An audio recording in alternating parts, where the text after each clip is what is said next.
या न्यूज बुलेटिनचे सहप्रायोजक आहेत गोकुळ.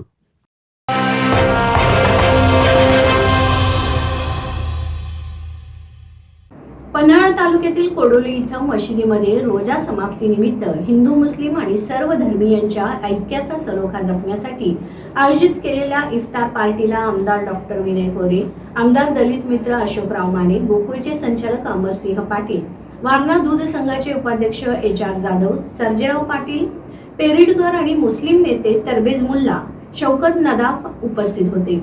कोडोलीतील इफ्तार पार्टीनं हिंदू मुस्लिम सर्व धर्मीयांच्या ऐक्याचा सलोखा जपल्याचं पाहायला मिळालं. इफ्तार पार्टीत आमदार डॉक्टर विनय कोरे म्हणाले की तुम हर हालत में सब्र रखना, ये आजमाइश तुम्हें जन्नत लेकर जाएगी असा शेर अर्ज करत मुस्लिमांचा रोजा ही धार्मिक कार्याची एक तपश्चर्या असून रोजाच्या माध्यमातून ज्ञान आणि आत्म्याची शुद्धी करण्याचा समृद्ध आचार विचार माणसाला पुढे जाण्यासाठी पळ देत असल्याचं सांगत मुस्लिम बांधवांना इफ्तार पार्टीत शुभेच्छा दिल्या. या धार्मिक पर्वात सहभागी करून आशीर्वाद घेण्याची संधी दिल्याबद्दल मुस्लिम बांधवांचे आमदार विनय कोरे यांनी आभार मानले. प्रारंभी मुस्लिम बांधवांना मिठाई देऊन रोजा ची सांगता करण्यात आली. मान्यवरांचा सत्कार शौकत नदाफ यांनी केला. सूत्रसंचालन शकील महाबरी यांनी केलं. कार्यक्रमास मुस्लिम बांधव संस्थांचे पदाधिकारी कार्यकर्ते उपस्थित होते. TV नेक्स्ट मराठीसाठी वारणा नगरहून बाबासाहेब कावळे.